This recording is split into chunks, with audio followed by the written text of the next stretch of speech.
Hola a todas y a todos, bienvenidos a La Diana, un nuevo programita, un domingo cargado, como no, de programa de La Diana. Y hoy volvemos al formato que desde inicios de la temporada hemos estado utilizando, ¿no? Mesa de tertulia, más conexiones o entrevistas, ¿no?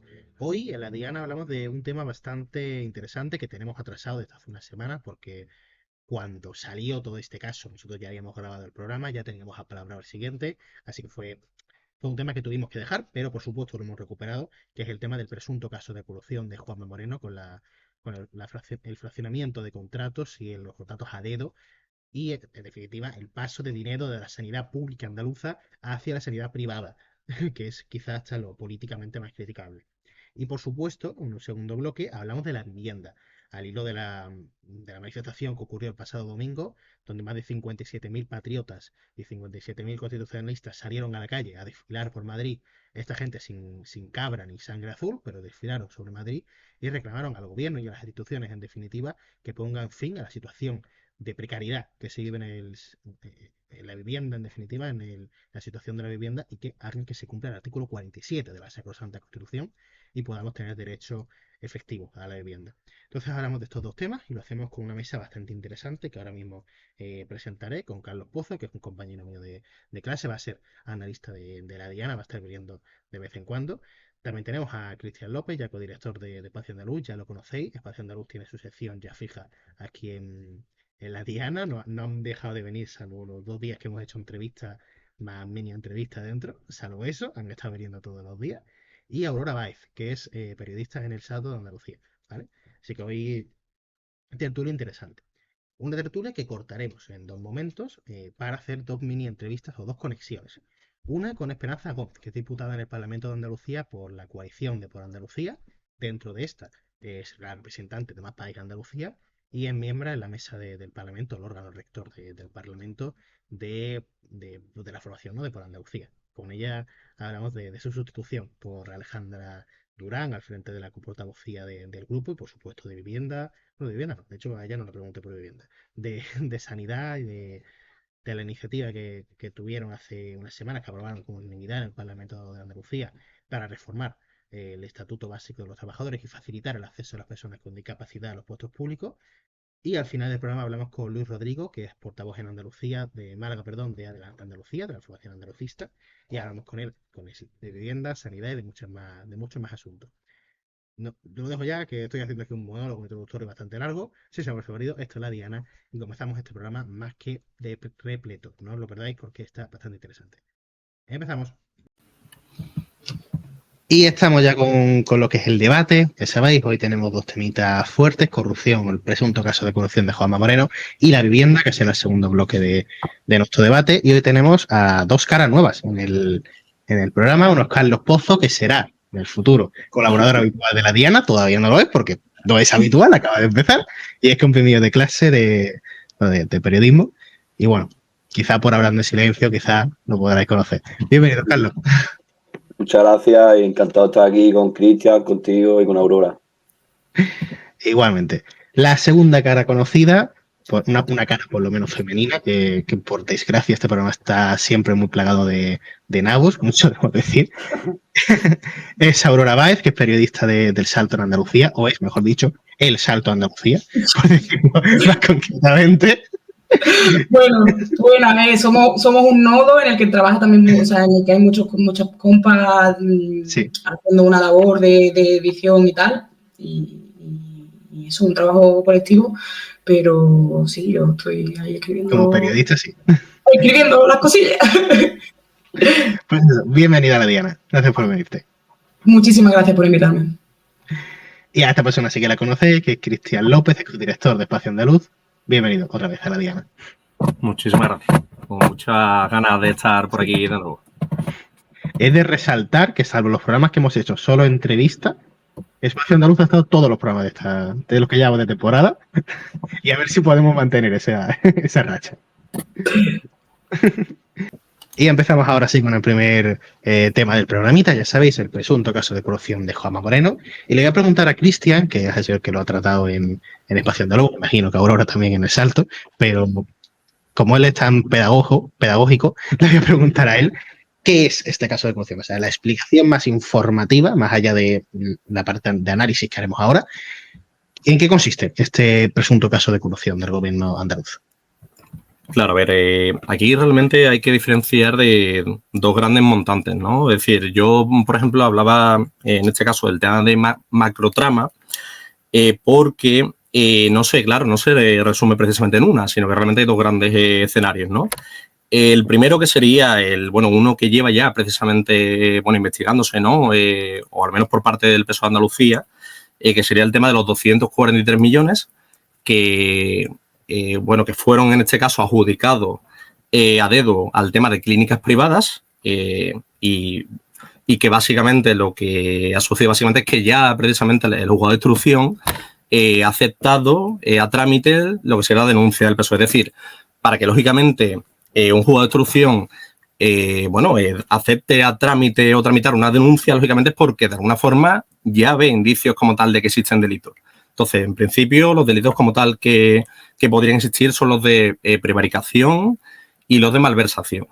Entonces, bueno, eso sería por un lado, es decir, 243 millones de euros, ¿no?, que fueron otorgados entre 2021 y 2023 a dedo, precisamente, bajo un marco legal que ya precisamente estaba derogado, porque se planteó y se aprobó precisamente por el Gobierno Central en 2020 para agilizar lo que serían las contrataciones públicas de las administraciones en los primeros pasos de la pandemia. Pero claro, que después del que después, pese a estar derogado, es decir, no estar ya vigente la norma, que ese es precisamente el concepto, ¿no?, de derogar, ha seguido abusando y de forma justificada. Entonces, eso sería, por un lado, posiblemente el principal escollo como tal que tiene actualmente el gobierno andaluz, ¿no?, que es el hecho de que la justicia, ¿no?, admitió a trámite en este caso una denuncia, presentada en este caso por el PSOE de Andalucía, ¿no? Y justo precisamente la misma semana también saltó un escándalo que fue básicamente el hecho de que los propios auditores de la Junta de Andalucía, es decir, la intervención de la Junta de Andalucía, detectaron que para hacer precisamente lo mismo, es decir, un procedimiento, es decir, una adjudicación a dedo, en este caso, a empresas que prestan servicios sanitarios o de alguna forma suministran cuestiones sanitarias y demás, ¿no? Pues el gobierno andaluz que hizo fue básicamente trocear contratos, un montante binario que era de 458 millones de euros, pues básicamente los troceó en contratos menores de 30.000 euros, que son precisamente la cantidad que permite a una administración pública, o al menos al SAS, sortear lo que serían los controles de publicidad, de libre concurrencia y de publicidad, para precisamente, como digo, básicamente otorgar a dedo 458 millones de euros. Entonces, eso es un poco el doble escenario que actualmente existe. La cuestión es saber, lógicamente, hasta qué punto precisamente el estudio ahora de todas esas empresas que ahora mismo está analizando la justicia, ¿no?, a las que han sido otorgadas este tema, pues, lógicamente, hasta qué punto, ¿no?, ha habido realmente conciencia por parte del propio gobierno andaluz de que se estaba procediendo de esta forma y qué tipo de responsabilidad, lógicamente, tienen, en este caso, cargos y altos cargos, lógicamente, de ese ejecutivo andaluz. Esa sería la cuestión. Y ver si el PSOE de Andalucía, como no descarta, precisamente amplía en este caso la denuncia, esta inicial, con precisamente estos otros contratos que se produjeron en 2021, ¿no?, estos 458 millones de euros, ¿no?, troceados. Eso es un poco el escenario actual que existe. Es decir, que lo que señala en el diario.es un juez a la hora de admitirlo a trámite, que ya ve indicios, y la propia investigación de la Junta de Andalucía, por así decirlo, de un órgano dentro de la Junta de Andalucía, señalan que ha habido contratos basándose en resquicios legales, en huequitos de las leyes, contratos a dedo, es decir, sin competencia, a amiguitos, en teoría, de un montante a la base elevado de dinero, de la sanidad pública directamente a la privada. ¿Lo he entendido bien? Correcto. Perfectamente. Exactamente. De hecho, ahora, claro, lo curioso, sí. y quería en este caso, perdona, ahora después añado porque se me hace una pregunta. Sí, te doy la palabra ahora. Doy paso. Aurora, te quería preguntar, ¿esto es en base a resquicios legales, es en base a huecos de la ley? Y la parte fundamental, lo que ocurrió en pandemia, fue en base a un paraguas legislativo que dio el gobierno de España. en base a eso, si es al menos alegal, si no legal directamente, ¿se puede llamar caso de corrupción cuando en teoría entra dentro de la ley? Bueno, pero se utiliza de un modo muy torricero ese hueco de la ley, ¿no? Porque al final, cuando tú estás partiendo estos contratos, como ha dicho Cristian, pues estás infringiendo lo que debería ser una libre concurrencia, es decir, que cualquier empresa pudiese optar a estos puestos sin presentar un concurso público, por eso los contratos están partidos a eso exactamente como ha dicho Cristian, hasta el montante de 30.000, y lo que estás priorizando son intereses mercantilistas y de compadreo en vez de la calidad a la que se supone que tienes que dar a un servicio público. Y además que yo creo que, bueno, seguiremos hablando en torno a este debate, pero quiero decir, es algo que me parece estar bastante claro que lo han hecho de un modo intencional, porque este informe lleva en un cajón o lleva en sus mesas desde 2022 y no han querido hacer caso a las propuestas de un propio organismo de la Junta, que no estamos hablando que sea el partido más extremista de izquierda queriendo señalarle, no, un propio organismo que está dentro de su propia gobernanza. Entonces, creo que las pruebas o los hechos que han pasado sí señalan bastante a que es un uso de este resquicio alegal bastante con un interés que va más allá del interés de los andaluces y las andaluzas. Y claro, Carlos, mira, quería añadir simplemente para que veas un poco la envergadura como tal que precisamente tiene el hecho de que se derive precisamente lo que son, básicamente dinero público como tal a empresas privadas, ¿no? Que no sé, sabéis que los interventores, ¿vale?, siguen una pauta particular, al menos en la administración pública andaluza, que es el hecho de que ellos analizan únicamente como una proporción muy, muy pequeñita, ¿vale?, del tema de los contratos precisamente o de esa cantidad que sea de esa contratación, ¿no? ¿Qué pasa? Que pese a que esa cantidad tan pequeñita, estamos hablando de 0,001% de la contratación pública prácticamente que se ha ejecutado en este caso, bueno, pues en ese 0,001%, la intervención de la Junta ha detectado un 99% de casos en los que se ha abusado y en los que precisamente injustificadamente se ha otorgado el tema de contratos en este caso, ¿no?, a empresas privadas. Entonces, hombre, que ya digo, ¿no?, que hay que tener en cuenta también, lógicamente, la envergadura que tiene el tema. Y bueno, un poco por añadir en esa línea, es como yo creo que a lo mejor la mayoría de estos contratos fueron en contratos de crisis, entonces bueno, supongo que también hay una extrema vigilancia, pero bueno, de que nos enteraremos en un futuro, porque está claro que a lo mejor es una praxis que, como es alegal y no es tan explícita, pues es una praxis que por debajo de la mesa se puede hacer durante años. A nivel de forma ya vemos que hay esa legalidad. A nivel político, te quiero preguntar a ti, Carlos, ¿esto es o significa, simboliza un paso más hacia la privatización de la sanidad pública andaluza? Sí, totalmente.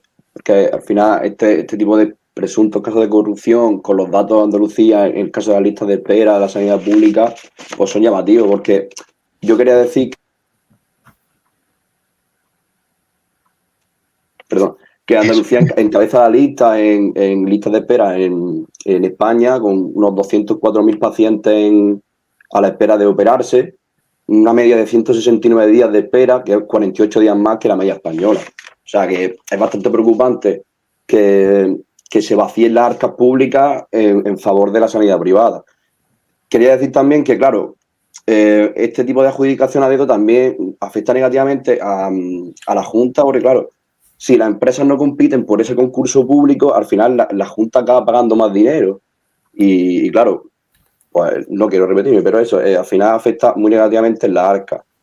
Y también quería decir eso, en ese marco de contratación extraordinaria por el tema del COVID y tal, entre 2021 y 2023 las adjudicaciones a dedo se pasaron de 70 millones a 243 millones en esos 2 años, pese a los avisos de instituciones como la Consejería de Hacienda, que ya avisaban de que ese marco de contratación extraordinario ya se había derogado. Y la Junta, puso hasta 4 prórrogas para seguir manteniendo esos contratos. Mira, yo quería decir una cosita, si no me importa. Vale, para que seáis conscientes, ¿vale?, un poco del tema de hasta qué punto realmente podría ser llamarse corrupción como tal, ¿no?, a esto, ¿no? uno de los delitos, lógicamente, que debería existir, ¿no?, en este caso para que haya corrupción, que no, bueno, no es sustituyente al otro, ¿no?, pero bueno, será complementario, es el tema del delito de prevaricación, ¿vale? Pero para que precisamente haya un delito de prevaricación, se requeriría, y leo tácitamente, que además de la mera nulidad, dice que el Supremo suele identificar con la expresión de que la autoridad o funcionario, dice, ejecutando un interés meramente particular, haya cometido una ilegalidad tan grosera que sea evidente a primera vista hasta por un ignorante de derecho. Es decir, si precisamente como tal se constatase en algún momento de este proceso judicial que bueno, que en este caso la ilegalidad que se ha cometido es tan grosera que hasta precisamente es evidente para una persona que es ignorante de derecho, entonces sí que estaríamos hablando, lógicamente, de, bueno, en este caso de corrupción como tal, ¿no?, y de un delito precisamente de prevaricación. Eso quería matizarlo porque creo que en estos casos, lógicamente, los términos legales son... Claro. ¿Crees, Aurora, que esto puede llegar a salpicar directamente a Juan Moreno? Bueno, o sea, en un contexto normal, en un contexto de una democracia plena, por supuesto. Tal y como están las cosas, no sabré decirte, pero sí me parece como muy... bueno, fascinante de este caso, o algo que tenemos que enfocar de este caso, es el total sentimiento de impunidad que tienen estos políticos a la hora de hablar de esto, ¿no? O sea, no solo Juan Moreno se pasea por un montón de eventos promocionados por Asisa, Quirón o Bayer, muchos de los que han sido beneficiarios de estos contratos, sino que la propia ministra de Sanidad, la primera vez que, bueno, justo el día que saltó la noticia y en el Parlamento andaluz, hizo un discurso totalmente lacrimógeno sobre diciendo que si señalamos esa época de nuestra sanidad y señalamos cómo se estuvo gestionando, estamos faltando al respeto a las profesionales y los profesionales que pusieron el cuerpo en la pandemia, ¿no? Y en realidad yo creo que faltar el respeto a los profesionales y las profesionales es robarles el dinero, mantenerles en unas situaciones precarias. No sé, el otro día salía el informe de Amnistía Internacional que volvía otra vez a poner a Andalucía como la comunidad en la que menos se invierte en sanidad. Eso sí que es burlarse de las personas que día a día la sostienen y de todas las andaluzas que queremos una sanidad pública y que tenemos como consenso el querer una sanidad pública y de calidad para todas. Yo quería... Más... perdona. Samuel, déjame, porque además sé lo que vas a decir, sé lo que vas a decir y se lo voy a preguntar a Carlos. Precisamente la persona que firmó estos contratos a dedo, un año después, 2 años después, salió del SAS e intentó fichar casualmente por Asisa, es decir, por una de las empresas favorecidas por estos contratos a dedo, que además es una empresa sanitaria privada y que además, como decía Aurora, es una empresa en la que Juan Moreno no deja de estar en actos patrocinados por ellos. ¿Ves aquí algún tipo de, no sé, red clientelar por parte del Partido Popular? Exactamente. Al final es una prueba más de que el Partido Popular, al final, sus políticos normalmente no están en la política por idea o por el servicio público, sino por un beneficio meramente personal. Y es que ya no es solo en Andalucía, que lo hemos visto, pero el caso de Galicia que es muy importante, en el caso de Eulen, la empresa Eulen, con la hermana de Feijóo, y hace poco salió en el diario.es la mano derecha de la secretaria de Presidencia de la Junta, que su hermano también se había beneficiado de contrataciones públicas y también de una manera muy parecida, utilizando el contrato menor en fraude de ley. Y sí, es que al final yo creo que eso, que es un caso más de que los políticos del Partido Popular utilizan su puesto de poder para beneficio personal. ¿A qué era eso lo que quería decir, Cristian? Era una de las cuestiones, sí, que quería decir, sí. Sí. Miguel Ángel Guzmán, precisamente, ¿no? El tema de que precisamente, claro, después de firmar como director gerente como tal del SAS, ¿no? El hecho de este tipo de contratos a dedo y precisamente un caudal enorme, bueno, no recuerdo exactamente la cantidad y más, pero la cantidad, lógicamente, eran millones de euros, miles de millones de euros, así en particular, ¿no? Que después precisamente es la que está financiando precisamente el tema de foros, entre otros, pues, lógicamente, en campaña electoral, que también quiere hablar de ese tema ahora, del PP, ¿no? Particularmente, o de cualquiera de los dirigentes, ¿no? Sí. Pero quería hablar sobre todo primero de que esto, lógicamente, obligó al... Perdón. Que te voy a plantear te voy a plantear preguntas formales, ¿vale? Además, tú que Vale. estás en el Parlamento, que hoy mismo vienes de estar en el Parlamento, no sé si hoy entiendo que no, hoy creo el presidente no estaba, pero bueno, estás Sí, allí. sí, hoy he estado, hoy es sesión Hoy de ha control. estado, hoy ha estado. Es verdad. Cada Ah, 15 es verdad, días era los hoy. jueves, claro, Es que yo pienso en marcos de congreso, donde son los miércoles. amigo, vale. Y eso, y eso no es correcto, es verdad, son los jueves, es verdad.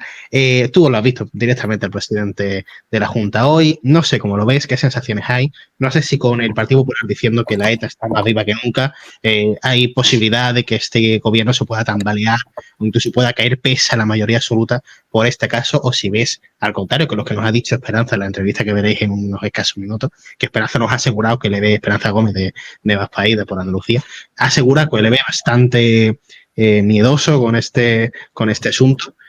¿Crees como ella o crees que va a aguantar el caso? Y ya pues meter lo que tú vas a decir. A mí es que me ha hecho gracia y lógicamente, claro, no voy a ser tampoco ingenuo, iluso, poco honesto, pero me ha hecho mucha gracia el PP en este caso, porque es verdad que el PSOE le ha avisado multitud de veces como tal que estaba investigando y que lo estaba elevando al tema de la justicia. Y entonces ellos creían como tal que era una cortina de humo, ¿no? Y que, bueno, de alguna forma quieren usarlo mediáticamente. Y entonces, claro, cuando se ha encontrado el tema en este caso, el tema el hecho de que se ha aceptado trámite esta denuncia, lógicamente, ha sido un palo, lógicamente, y sí que es cierto que se nota que el gobierno, de alguna forma, el gobierno andaluz, se le ha visto miedoso. Se le ha visto miedoso y, lógicamente, a los que serían los cargos y demás más cercanos a lo que sería el tema de la Consejería de Salud, ¿no? Si me preguntas el tema de si puede tambalearse, yo particularmente, a no ser que de alguna forma se encuentren indicios y cuestiones probatorias que impliquen directamente a personas, en este caso, ¿no? Y a altos cargos, difícilmente podría tambalearse el gobierno. Y voy a decir primero políticamente porque claro, el PP ahora mismo está mayoría, tenemos mayoría absoluta del PP, lógicamente, y está Vox también. Con lo cual, lógicamente, el hecho de plantear cualquier tipo de moción de censura hipotética sería, lógicamente inviable, eso es lo primero. Y después también porque, afortunadamente o desgraciadamente para los que nos toca trabajar desde el otro punto, el PP, la izquierda no tiene la maquinaria mediática y judicial que tiene la derecha. Que de hecho hemos visto, lógicamente, lo que se ha orquestado en torno también al tema de los ERE. Hemos visto el rapapolvo que le ha pegado el Constitucional precisamente al Supremo y a la audiencia, a la Fiscalía Provincial de Sevilla, si no me equivoco, por el tema de las condenas precisamente a los ERE. Es decir, no tiene precisamente ese apoyo. Entonces, claro, a mí me sería muy difícil, lógicamente, tantear el tema de que fuera factible el hecho de que derrocase.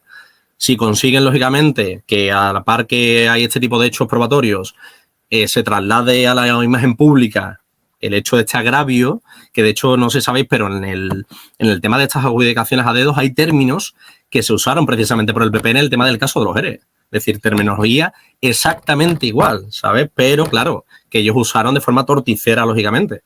Entonces, me sería difícil, lógicamente, hablar del hecho de que se tambalee el gobierno andaluz. Pues nos vamos a cambiar ya de tema, nos vamos a ir del tema de la corrupción, pero antes, no sin antes, mejor dicho, a hablar con Esperanza Gómez, que es diputada de Por Andalucía en el Parlamento de Andalucía. De hecho, es miembro de la mesa representando a la formación y dentro de la coalición es del partido de Más País en Andalucía, así que nos vamos a hablar con ella y seguimos con el debate. Y seguimos con el programa. Para los que estéis viendo esta entrevista por separado, esto forma parte del programa séptimo de la segunda temporada, así que irse a ver el programa entero cuando termine la entrevista. Ahora estamos con Esperanza Gómez, que es miembro en la mesa del Parlamento de Andalucía, Por Andalucía, y dentro de la coalición, miembro de Más País Andalucía. Bienvenida, Diana. Muchas gracias. Encantada de estar aquí hoy. Principalmente quiero que hablemos del tema de los contratos, del caso de corrupción. José Ignacio García de Adelante lo ha catalogado como el mayor caso de corrupción después de los ERE. Me parece como interesante llamarlo así. Quiero, antes de una valoración, que obviamente te la voy a pedir, ¿qué importancia tiene el caso de los contratos? ¿Qué relevancia, más allá de una serie de contratos, para que no lleve a entender por qué es malo, qué relevancia tiene? Mira, tiene una importancia enorme. Para empezar, porque llevamos ya parte de esta legislatura, por no decir entera, dándonos cuenta que el mantra sobre el que se construye el gobierno del Partido Popular, que es lo bien que ellos gestionan, es mentira. Y lo hemos visto en un montón de elementos. Lo estamos viendo, por ejemplo, en la dependencia, que estos días se anuncian movilizaciones y que nosotros vamos a estar apoyándolas porque la dependencia y la discapacidad están absolutamente olvidadas. Ha pasado con el bono del alquiler. Ha pasado con las listas de espera para el acceso a las universidades públicas andaluzas en el Distrito Único Andaluz. Es decir, hay un montón de asuntos que están saltando y lo que demuestran es ineficacia en la falta y problemas de gestión de la Junta de Andalucía. Pero ahora damos un paso más y nos enteramos de algo que muchos sospechábamos, que es que dinero que debería ser utilizado para la sanidad pública se desvía a la privada. También lo sabíamos porque los presupuestos, cada vez que nos dice Juanma Moreno que es el mayor gasto en sanidad de la historia, eso es cierto, pero que no nos dice qué tipo de sanidad, si pública o privada. Y claro, cuando tú derivas a la sanidad privada, está, desde nuestro punto de vista, muy mal, porque lo que haces es no fortalece el sistema público, que es el único que garantiza el acceso universal e igual a toda la ciudadanía. Pero es que lo está haciendo saltándose la ley de contrato. Porque no podemos olvidar que esto lo ha dicho la intervención del Estado. Un caso de corrupción clara en el que tú decides qué tipo de contrato va a quién saltándote el procedimiento, cuando la ley está pensada para todo lo contrario, para ser capaces de establecer mecanismos para que no haya ningún tipo de favoritismo. Con lo cual, a mí me parece que esto no ha hecho nada más que empezar y que vamos a tener una legislatura, un fin de la legislatura muy movido en el que nos vamos a enterar de muchas cosas y, desde luego, problemas de corrupción política hay y veremos a ver en los tribunales a dónde llega. Pero no olvidemos que la denuncia por todo esto ha sido ya admitida a trámite después de meses de estudio. O sea que aquí nosotros creemos que vamos a encontrar muchísimas cosas. Realmente el tema de los contratos, aunque así se ha saltado la ley de contratos públicos, como mencionabas, lo hace dentro del paraguas del gobierno que aplicó durante la pandemia. ¿Eso legitima un poco o no legitima nada en el caso? No legitima para nada, porque mire, nosotros tenemos una legislación de urgencia que la hace el estado de alarma, excepción y sitio, que lo que te permite es decir o ver qué es lo que haces en un estado así, en un momento así. No lo legitima para nada y si lo legitimara, la propia intervención de la Junta de Andalucía no haría el informe que ha hecho con frases escandalosas en las que nos pone sobre aviso sobre unas prácticas que son irregulares y que podrían ser continuada y mucho más frecuentes de lo que nos pensábamos. Es más, yo creo que se aprovecharon de la pandemia y de la confusión del momento para hacerlo. ¿A qué crees que puede llegar o que puede, a lo que puede desembocar este caso? ¿Crees que podría llegar a grandes manifestaciones, una dimisión del gobierno? ¿A qué crees que puede llegar? Yo creo que podría llegar un adelanto electoral si Moreno Bonilla se ve muy acorralado. Yo tengo que decir que en el último pleno del Parlamento, hace 2 semanas, que fue el primero, digamos, que ya sabíamos que se había admitido la denuncia a trámite y todo esto, en el que yo vi un presidente del gobierno muy descentrado y muy nervioso. Yo creo que aquí realmente hay un asunto, o sea, diría que aquí hay tema y gordo. ¿Y cómo vais a responder? ¿Qué vais a hacer a partir de ahora con respecto a este tema? ¿Tenéis manifestaciones planificadas? ¿Cuál va a ser la hoja de ruta? Nosotros, más allá de apoyar todas las movilizaciones que surjan de manera espontánea, nuestro trabajo como actores políticos, digamos, es hacer presión y control desde el punto de vista político. Por un lado están los tribunales depurando responsabilidades penales. Más allá de lo que eso pase, que yo creo que van a pasar cosas, está clarísimo que hay una responsabilidad de tipo político, porque cuando el poder público, ¿no?, el que ejerce, el que nos tiene que cuidar, decide saltarse la ley para derivar contratos y además hacerlo hacia la sanidad privada, porque esto además no es una cosa puntual de la pandemia. Tú antes me preguntabas, bueno, ¿se puede entender en el contexto de la pandemia? Si solo hubiera sido, oye, estamos saturados, necesitamos, digamos, que refuerzos y lo vamos a hacer en un momento puntual, pero es que es uno de las maneras de actuar del gobierno de Moreno Bonilla desde que entró, es ir derivando cada vez más y más y más millones de euros a la sanidad privada, mientras asfixia a la pública. A mí, vamos, no hay más que ver cuántos días tardamos en encontrar una cita, cuánto tardan en operarte. No pasa solo en la sanidad, lo estamos viendo en la dependencia, lo estamos viendo en la discapacidad, pero yo creo que aquí hay una manera de actuar en la que tú debilitas lo público para fomentar lo privado, claramente. ¿Esto puede llevar a algún tipo de moción de censura, aunque sea simplemente anecdótica para ver qué posición toma la ultraderecha?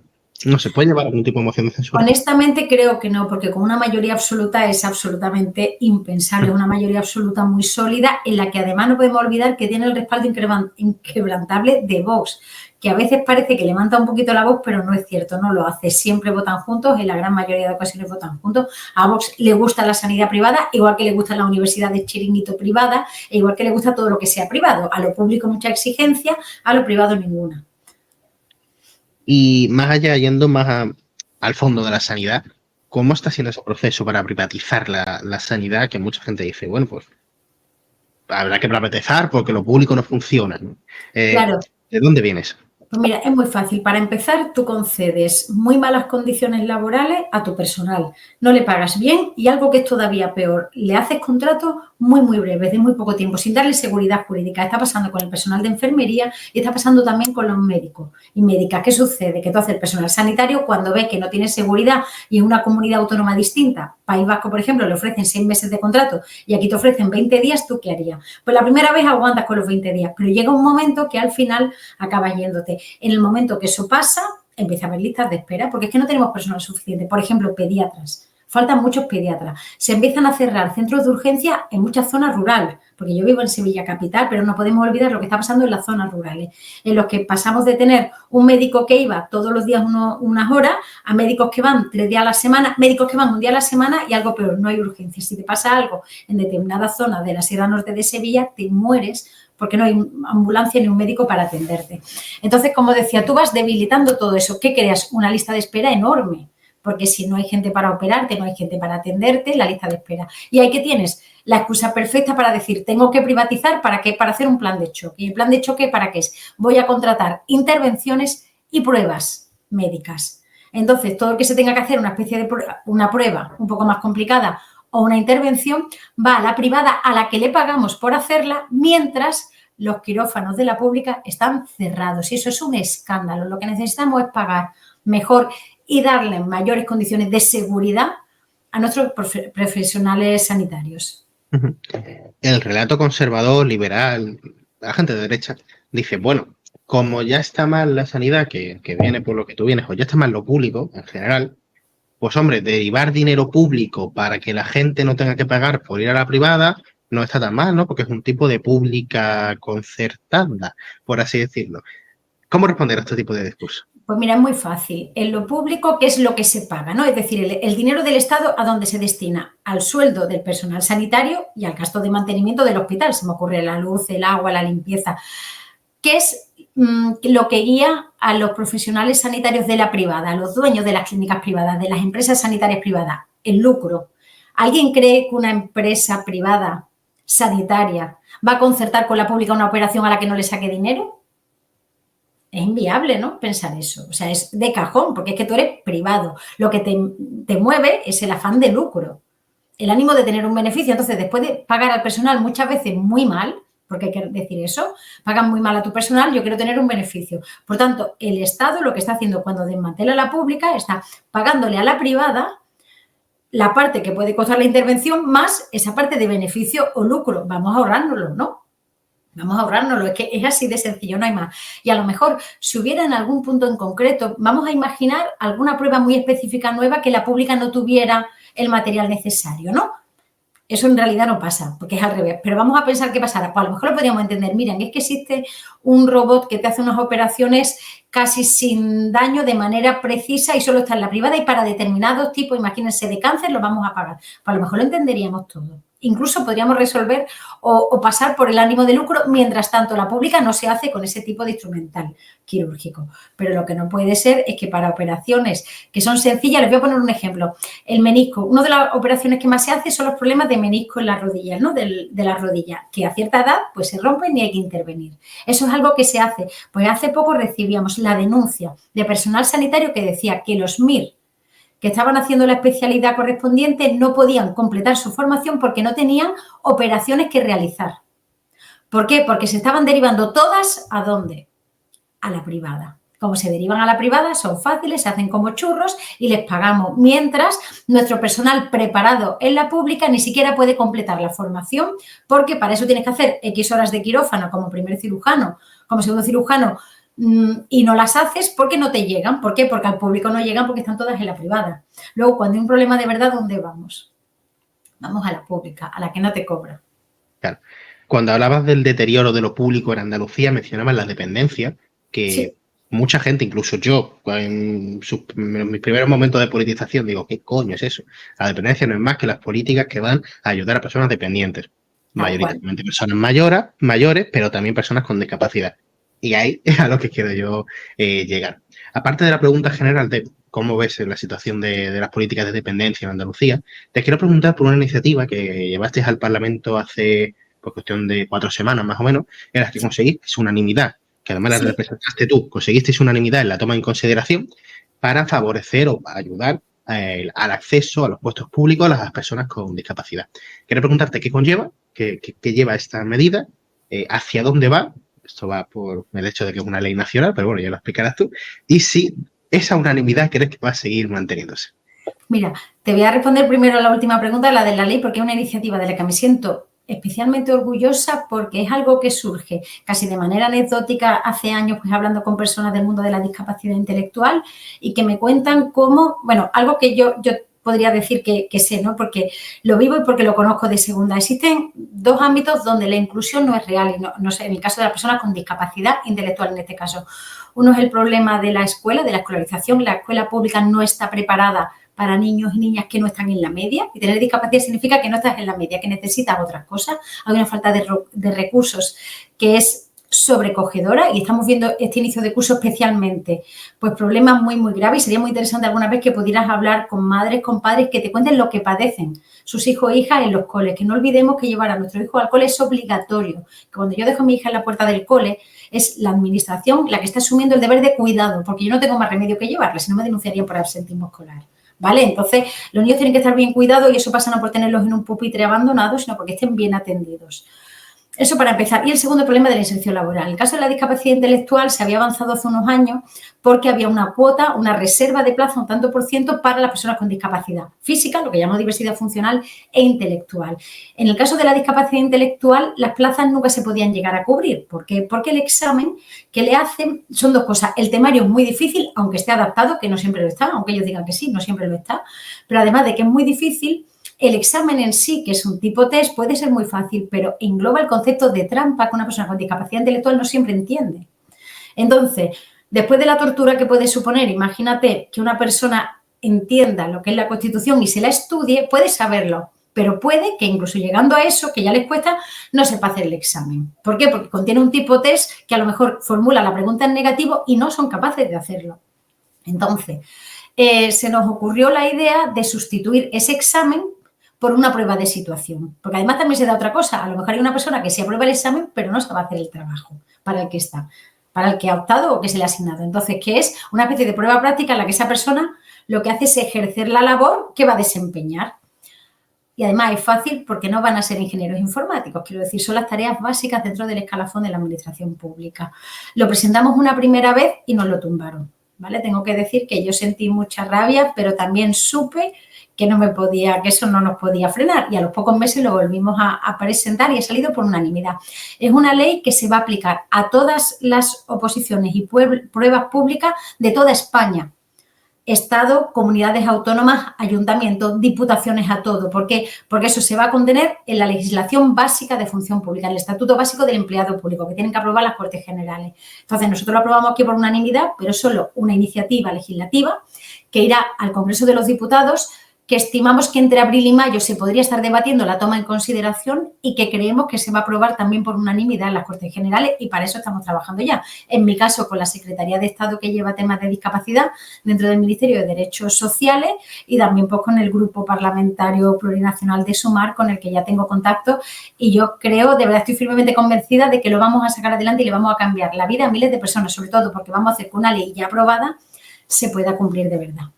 Y sobre la dependencia, muy rápidamente, mira, pasa también en general en la discapacidad. Nosotros tenemos una sociedad en que el cuidado de las personas está de alguna manera privatizado. ¿En qué sentido? Recae sobre los familiares. Privatizado quiero decir que no es pública, no se hace cargo la administración, no es verdad.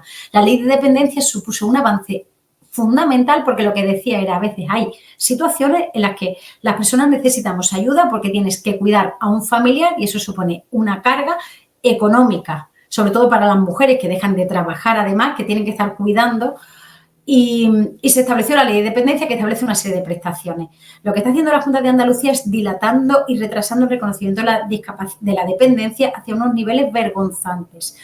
E incluso está haciendo trampas de manera que, aunque te reconozcan, no te dan la prestación. Es decir, bueno, ya eres dependiente, ¿vale? Bueno, y como ahora soy dependiente, asígname la prestación que me corresponde. Muchas veces hablamos simplemente de una ayuda a domicilio de una persona mayor, Tenemos a mucha gente mayor sola, sin familia, gente que está muy necesitada y no la estamos atendiendo.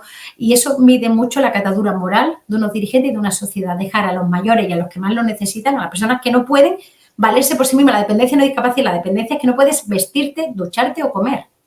Y la estamos dejando a su suerte. Y hemos dejado que sean los familiares o en asociaciones sin ánimo de lucro, o bien de manera particular los que se ocupen de ello. Y el Estado está haciendo dejación de funciones. Y el sector de la discapacidad, la semana pasada, por fin dijo que ya no podía más y que no se están pagando los servicios que prestan las asociaciones de padres y madres de manera adecuada, con lo cual, ¿qué se está haciendo? Asfixiar a las familias. Eso es lo que está pasando. Estamos retirando dinero de lo público para acabar privatizando. Y cuando digo privatizando me refiero a que entren empresas con ánimo de lucro. Mire, hace 10 años no había ni una empresa privada que diera atención temprana.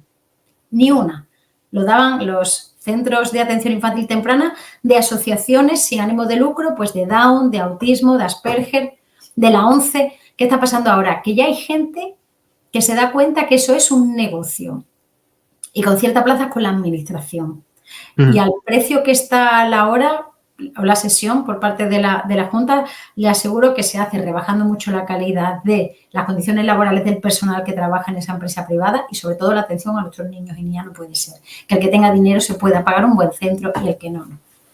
Volviendo a las personas con discapacidad, lo que se ha aprobado en Andalucía la toma en consideración, ¿verdad? Todavía queda el resto No, lo que hemos aprobado ya es el texto completo. Lo que pasa es que no es una ley que se aplica en Andalucía, sino que supone, hemos aprobado por unanimidad que queremos mandar al Congreso de los Diputados una proposición de ley, una iniciativa legislativa, que ahora, como bien dices, se tiene que tomar en consideración en el Congreso. Vale, pues entonces creo que lo lié cuando lo di en el medio. Yéndonos a hablar de temas de la izquierda y tal, que ya sabéis, en la Diana nos encanta hablar de ese tema. Quedándonos en Andalucía, ahora te preguntaré por más cosas. Como sabrá ya la mesa mayoría de nuestros de nuestra audiencia, perdón, fuiste sustituida como coportavoza del grupo por Alejandra Durán, de Podemos. ¿Eso qué conlleva para el grupo? ¿Cómo lo viviste? Eso, ¿qué significa? Te comento un poco. Mira, al inicio de la constitución del grupo parlamentario yo era portavoz adjunta del grupo, pero no estaba en la mesa, ¿vale? Digamos que en el grupo hay una serie de cargos, vamos a llamar así, está portavoz, están los portavoces adjuntos y está la mesa del ser miembro de la mesa, ¿no? En ningún grupo nunca coinciden en la misma persona ser miembro de la mesa y ser portavoz adjunta del grupo. El portavoz adjunto viene a sustituir al portavoz. Lo que pasa es que a la hora de la verdad, Inma, pues está dedicada a esto, no hay que sustituirla mucho y nosotros en realidad nos sustituimos todo el tiempo porque somos 5 y además de 5 provincias distintas. Entonces, a mí la vida no me ha cambiado nada porque cuando hay algo a veces en Sevilla, un lunes a determinada hora, yo que soy la que vive aquí va y no viene otro compañero, pero a lo que voy. Era normal que yo estuviera en la mesa y como portavoz adjunta. Y te pongo un ejemplo. Cuando hay juntas de portavoces, si alguna vez has visto la retransmisión, yo tenía 2 sillas. Y entonces, dependiendo de quién viniera, me cambiaba de sitio para hablar o para estar como miembro de la mesa. Claro, eso a mí, honestamente, me creaba problema. Entonces, lo que nos decía la lógica y el discurrir, digamos, bien del grupo era que yo tenía que dejar la mesa del Parlamento y que la mesa se le debería devolver, pues en este caso, a mi compañera Alejandra.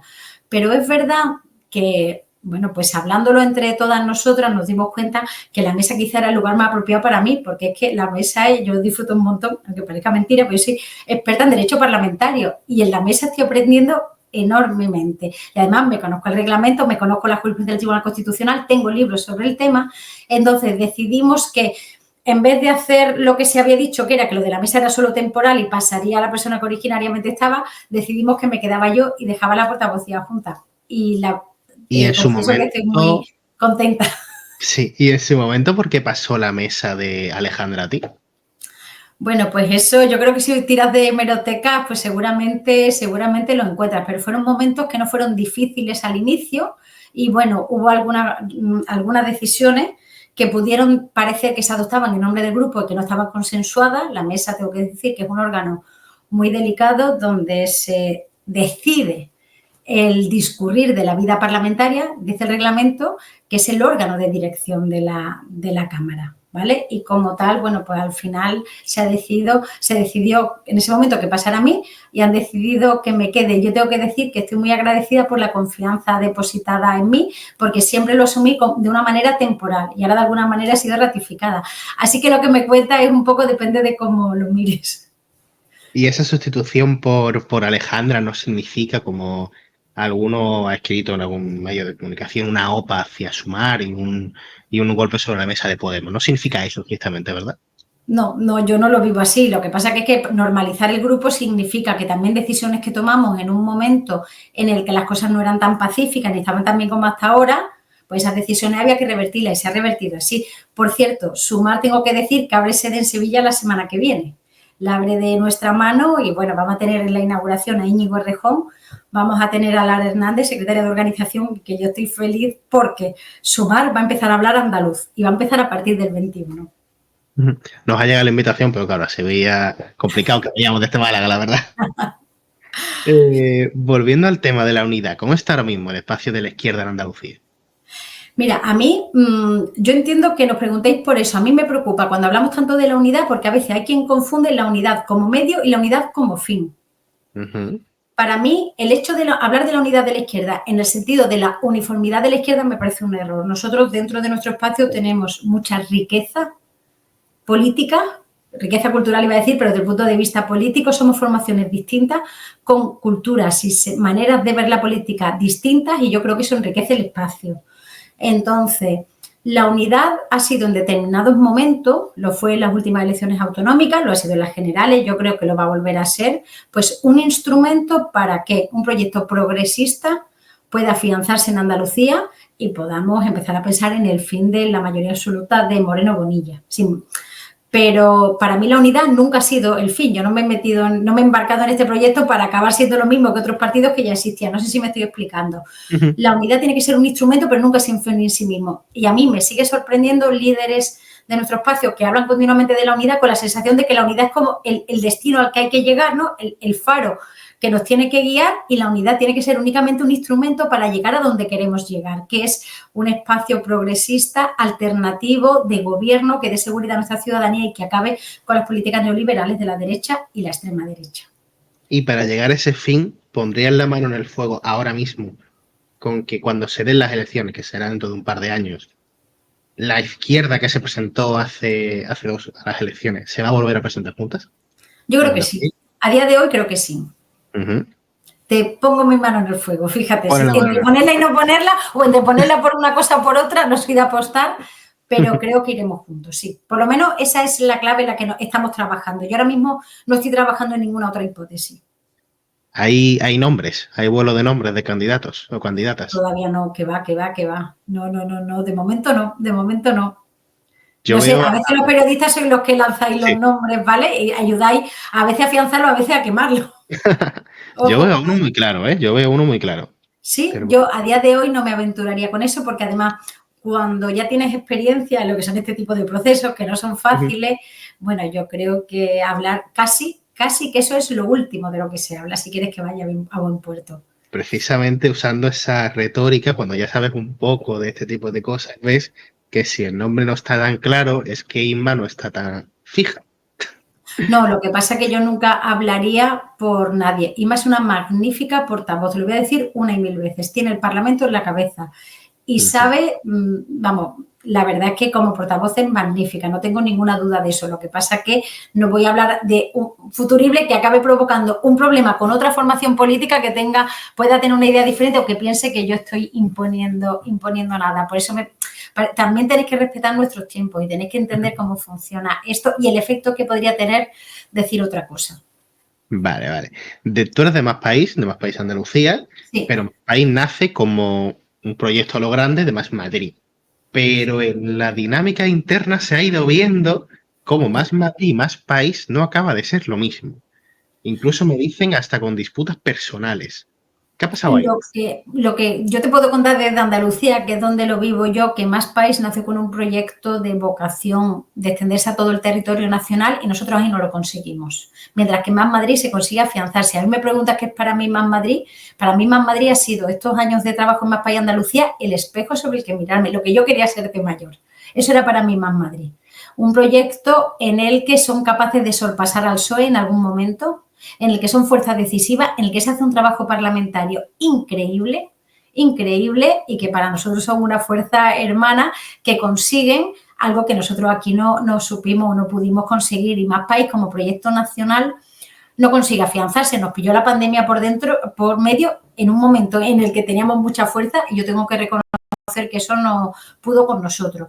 Justo después aparece Sumar, y yo creo que cualquiera que vea el proyecto que encarna pues Yolanda Díaz, ¿no?, y lo que supone Sumar, es algo políticamente, como proyecto político, prácticamente lo mismo o sea, no hay prácticamente diferencias con Más País. La jornada de 32 horas, la salud mental, la vivienda. Hay un montón de problemas que se ponen en el centro que nosotros vivimos como nuestros, y ahí es cuando no tiene sentido seguir peleando, es decir, por el espacio que tenemos, ¿no?, por un proyecto que se parece tanto, y es cuando entramos en conversaciones.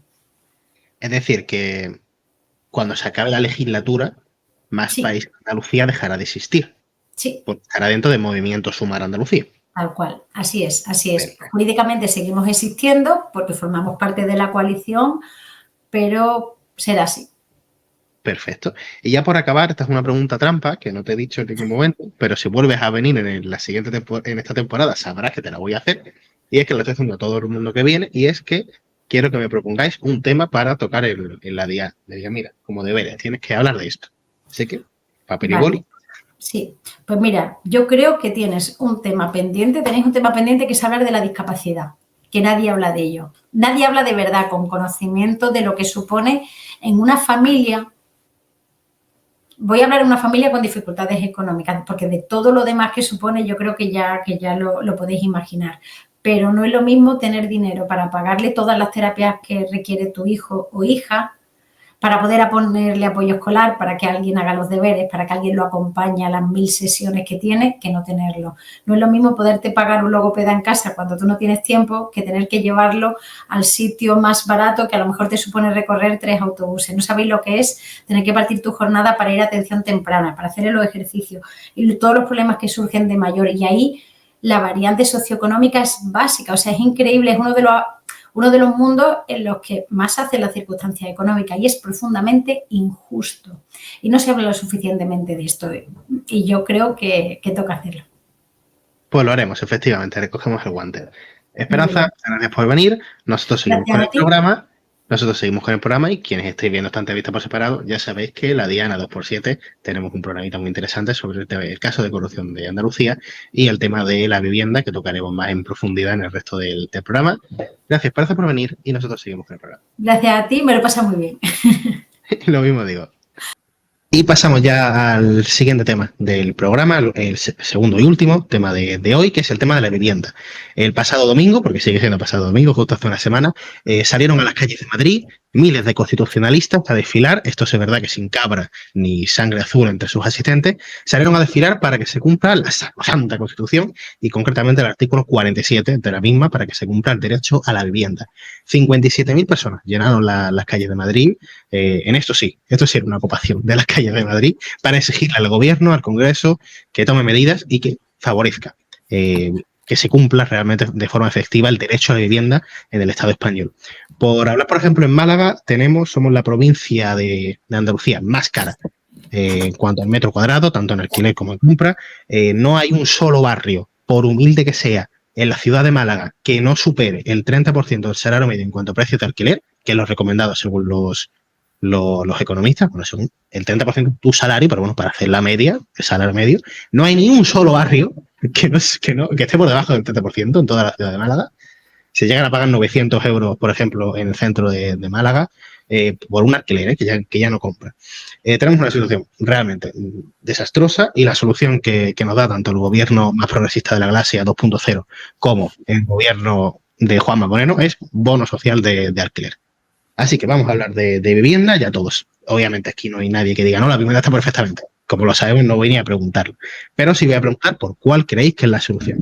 Voy a empezar con Carlos, que habla un poquillo más por el motivo que sea, habla un poquito menos en el otro bloque. Voy a empezar con él. ¿Cuál crees que es la solución para el tema de la vivienda, para la gran crisis que tenemos en España sobre la vivienda? Bueno, yo quería decir que el bono propuesto por el presidente Sánchez no sería mala opción en el caso de que se toparan los precios de alguna manera, teniendo en cuenta cada comunidad, cada provincia, cada barrio de las zonas tensionadas. Estudiando eso, yo creo que se podría aplicar ese bono, pero con un tope a los alquileres.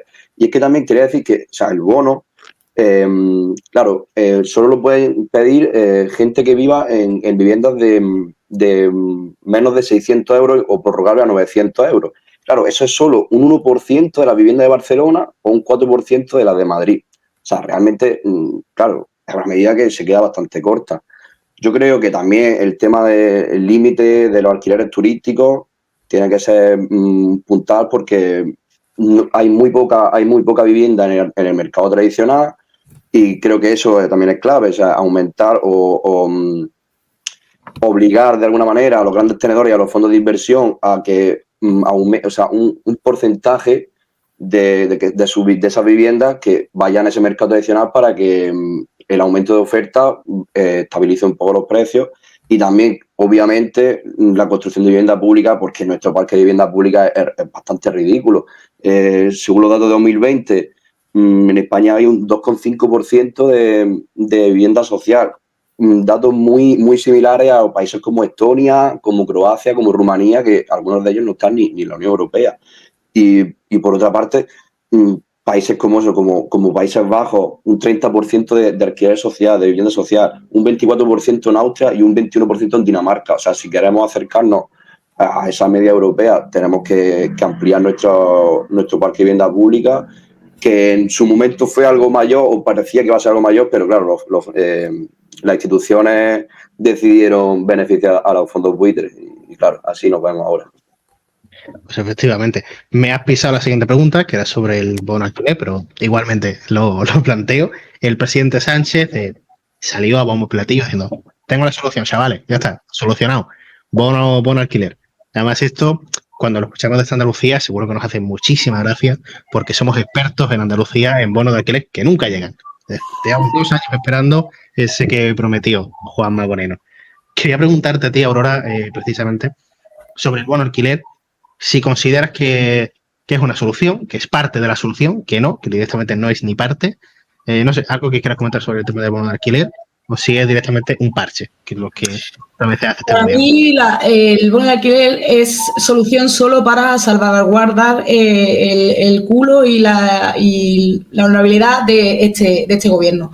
Porque hoy mismo salía el dato del que el Consejo de la Juventud de España ha analizado, y solo un 0,6% del bono de alquiler se dio en 2023. O sea, ya no es solo, ya podemos empezar a debatir si es útil o no, pero el año pasado la experiencia nos dice que ni siquiera está llegando. Es un parche porque, como ha dicho Carlos, si no se topa el alquiler, no tiene sentido. Van directamente, es una subvención que va directamente al bolsillo de los caseros, que evidentemente van a decir, bueno, vale, te están dando el bono, pues venga, vamos a subir más. La cosa es que también es una solución para salvaguardar el mercado inmobiliario. Es una decisión totalmente para querer salvaguardar los intereses del mercado inmobiliario. En el estudio que ha sacado el Consejo de la Juventud de España, que marcaba esta cifra de 0,6, decía que también una de las cosas que ha hecho que no funcione, no simplemente en todo el Estado, ha sido los requisitos, por un lado, y también las políticas de las comunidades autónomas y cómo aplican este bono a las distintas comunidades. Como tú has dicho, Samuel, está claro que en Andalucía tenemos una experiencia nefasta. Y cómo va a ser si hoy, bueno, a lo mejor te piso un poco, pero hoy en el pleno andaluz, Juanma Moreno ha dicho que esto no sirve para nada, que nunca ha servido para nada, y que su solución es tener más leyes más estrictas para que los caseros, por impagos o por ocupaciones, sobre todo, solventar proteger a los caseros. O sea, Perdona, que para empezar, para la gente que nos esté viendo el domingo, esto lo grabamos el jueves, ¿vale? Yo llevo todo el día fuera y no me he podido conectar ni en un momento al Parlamento. Acabo de reconocer, Juan Moreno, 2 años después, que el bono alquiler que prometía bombo y platillo no sirve para nada. Bueno, no exactamente. Ha dicho que limitar el precio del alquiler no sirve para nada. Vale. Y que lo que quiere es hacer leyes más estrictas para los propietarios así. Vale. Bueno, tú lo has visto en directo, si quieres nos puedes decir, ¿no? Carlos, coméntanos. Ay, Carlos, perdón. Yo, perdona. Te da la palabra a Carlos. Cristian, entre C y C veniado. Cristian, Sí. coméntanos. Mira, particularmente es verdad que al menos la declaración como tal que ha hecho respecto a ese tema no lo he visto. Ya te digo, tampoco descarto, lógicamente, me refiero que lógicamente no me sorprende el hecho de que, lógicamente, él de alguna forma esté protegiendo, en este caso, al tema de los propietarios. Es decir, o que de alguna forma esté demonizando constantemente lo que sería el intervencionismo. Ya te digo, sé cómo actúa el PP, lógicamente, y todo lo que sea, lógicamente, beneficia. En este caso, a los rentistas o a los especuladores inmobiliarios, lógicamente, van a hacerlo, sin lugar a dudas. De hecho, bueno, a la vista está, lógicamente, un poco la lucha que hay precisamente también, no solamente por el tema de lo que sería el acceso a la vivienda, sino por el tema de la tasa turística, ¿no? Que la Junta de Andalucía está constantemente cerrándose en banda a la hora de aplicar, en este caso, el tema de lo que sería el tema de la tasa turística, que precisamente le están pidiendo 2 alcaldes, o creo que son 3 alcaldes ya del PP, precisamente, al propio Moreno, ¿no? Y a la propia Consejería de Turismo, y en cambio siguen todavía beneficiando al tema de la patronal. Es decir, que eso nada nuevo no me extrañaba, vamos, en absoluto. Y ahora comentar una cosita respecto al tema un poco de cómo ha usado de estrategia, en este caso, el bono alquiler Moreno para que precisamente se llegue también a esta situación. Sí, te voy a dar la palabra ahora, aunque se la voy a dar en esta pregunta, lo voy a preguntar a los 3. Bueno, primero, inicialmente, ¿estáis los 3 en alquiler ahora mismo? Sí. Yo actualmente no, ya mismo no, pero vamos, sigo todavía en domicilio familiar. Todavía sigo, igual vaya. Igual que que no digo perfectamente lo que, lógicamente, lo que supone. Digo, Dios, rentista. Rentista, efectivamente. Efectivamente, un gran tenedor ya. Lo digo para la siguiente pregunta porque es muy directa y bueno, yo no voy a opinar ni en redes ni en nada de esta pregunta porque como estoy como Cristian, yo vivo en casa de mami, no me siento legitimado para opinar del tema. Se ha puesto sobre la mesa una huelga de alquileres, dejar de pagar al alquiler o al rentista el alquiler. ¿Qué pensáis los dos que sí que estáis de alquiler sobre esta propuesta? ¿Sería positiva? ¿Daría más cosas negativas que positivas? Carlos, cuéntame. Hombre, a ver, yo creo, bueno, es una medida original, desde luego, pero yo sinceramente creo que sí podría poner en jaque un poco al sistema y acelerar unas decisiones que fuesen, pues bueno, que tocasen de verdad el tema y acelerar a las instituciones, ¿no? Yo creo que sí, que en el sentido de, vamos a ver, yo cobro un salario tal y yo no estoy dispuesto a pagar más del 30% de mi salario a mi casero porque es que no puedo. Pues yo creo que sería una buena solución. Es decir, mira, yo el 30% de lo que gano te lo pago, pero yo más de eso no puedo pagar. Sí, creo que es una solución que haría tambalear y que podría acelerar un poco el proceso y mejorar la situación. Ahora, ¿cómo lo ves tú? Es una medida bastante poco vista, pero es verdad que en 1961 en Barcelona sí hubo una huelga de inquilinatos, de la que podemos pillar por referencia, teniendo también este contexto histórico que tenemos ahora, pero que me parece bastante interesante. Y yo estoy súper a favor de cualquier medida que vaya en torno a lo material, ¿no? Porque lo simbólico nos dejan hacer cosas simbólicas, pero lo material... bueno, pues es ahí donde se demuestra la fuerza y donde se demuestra el día a día quién sostiene la economía de ya no solo de los grandes tenedores, sino del sistema rentista, ¿no? Del Estado. Es algo que, claro, pues, con todas estas medidas como drásticas o que van a lo material, son mucho más impactantes cuanto más personas lo hacen, ¿no? Y las personas que lo hacen están mucho más salvaguardadas unas a otras si es una gran parte de la sociedad, ojalá toda, la que lo hace, ¿no? Pero sí que me parece que las medidas que van a lo material me parecen esenciales como para poder demostrar algo. Y no me parece tampoco una medida como tachan algunos en medios o partidos como algo violento. Bueno, violento es que haya 80 desahucios por día, ¿sabes lo que te quiero decir? Eso es violento, efectivamente. Eso es lo violento. Cristian, te voy a dar la palabra porque me vas a matar y lo sé. Sé que tienes algo que comentar, breve, que vamos a ir terminando, ¿vale? Venga, sí, voy a ser rápido y demás. Yo, lógicamente, yo abogaría, lógicamente, por lo que ha dicho, bueno, por lo que he dicho, lógicamente, los dos, pero que lo ha dicho al principio Carlos, ¿no? Por el tema del intervencionismo, es decir, por el tema de, lógicamente, topar los precios. Porque, lógicamente, una medida como la que precisamente ha aprobado el gobierno sería bastante factible y sería muy productiva si, lógicamente, esos precios de los alquileres están topados.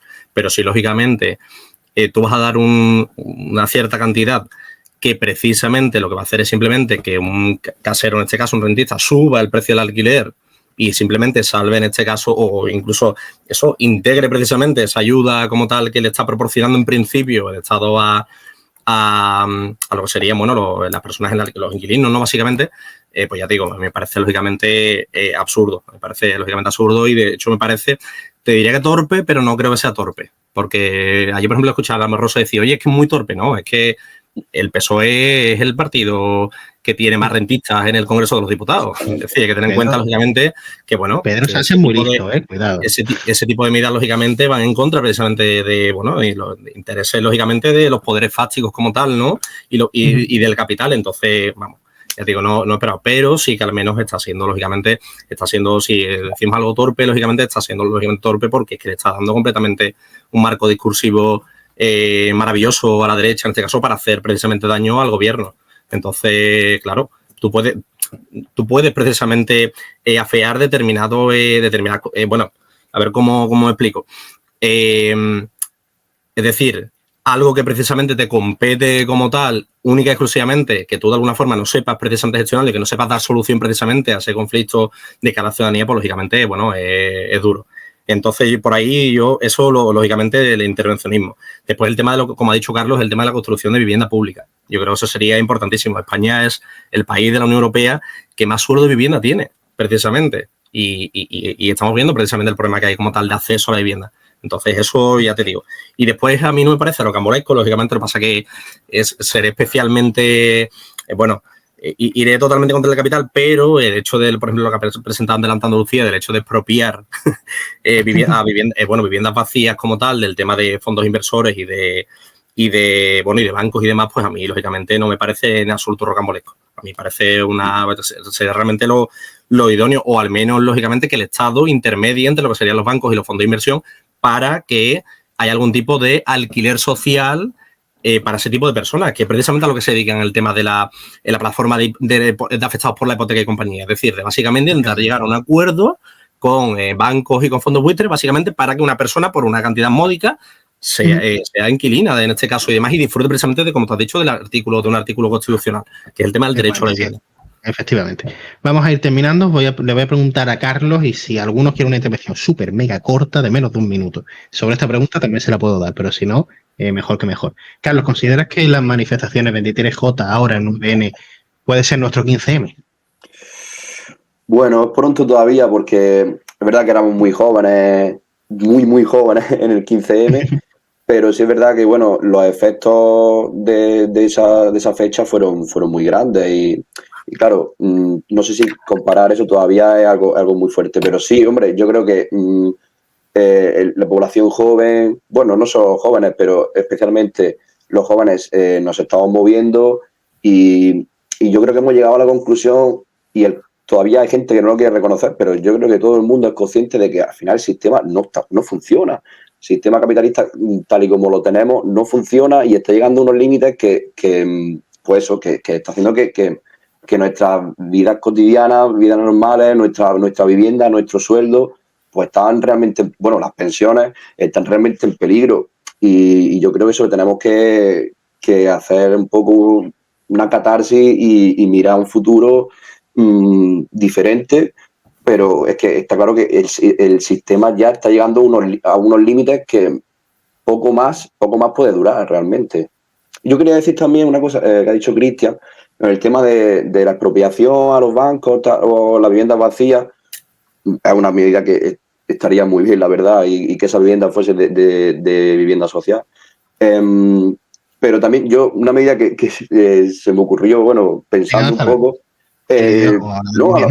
un impuesto o una penalización por cada vivienda vacía que tenga, sobre todo unos grandes tenedores. Al final, una persona que está buscando una familia para alquilarle su casa, que tiene una casa en propiedad y otra para alquilar, al final es algo complicado. Pero los bancos que tienen cientos de casas y los fondos de inversión, yo creo que una tasa o eso, o una penalización por cada vivienda que se fuese incrementando, yo creo que eso que haría a los bancos aceptar una solución como la que hemos dicho, pues eso, que una cantidad negociable que fuese baja para que gente pudiese vivir, pudiese tener techo.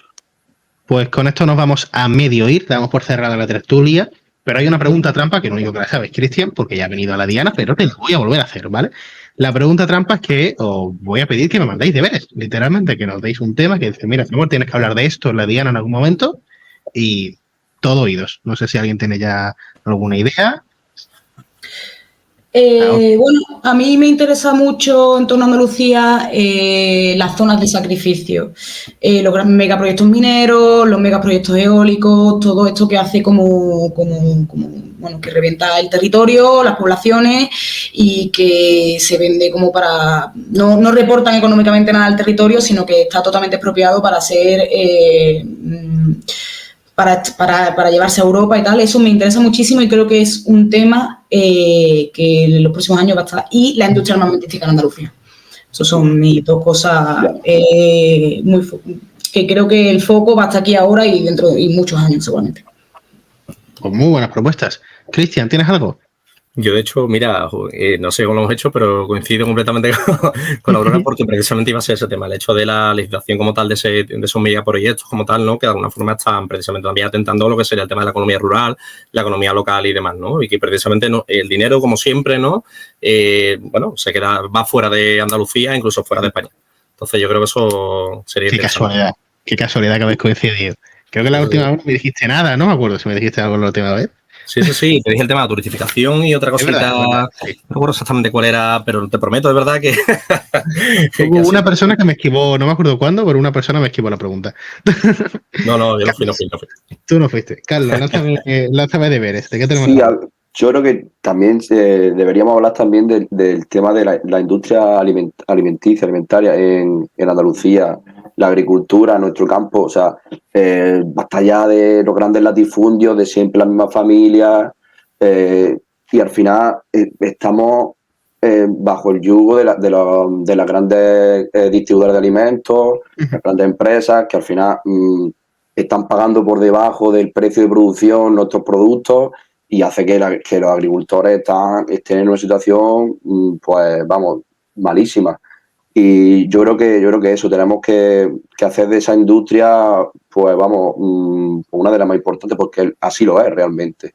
Efectivamente. Sobre algo relacionado a eso, que es el tema de la ganadería, hablamos hace 2 semanas, en la Diana, nuestra última mesa verde, donde hablamos de la ganadería extensiva versus la intensiva.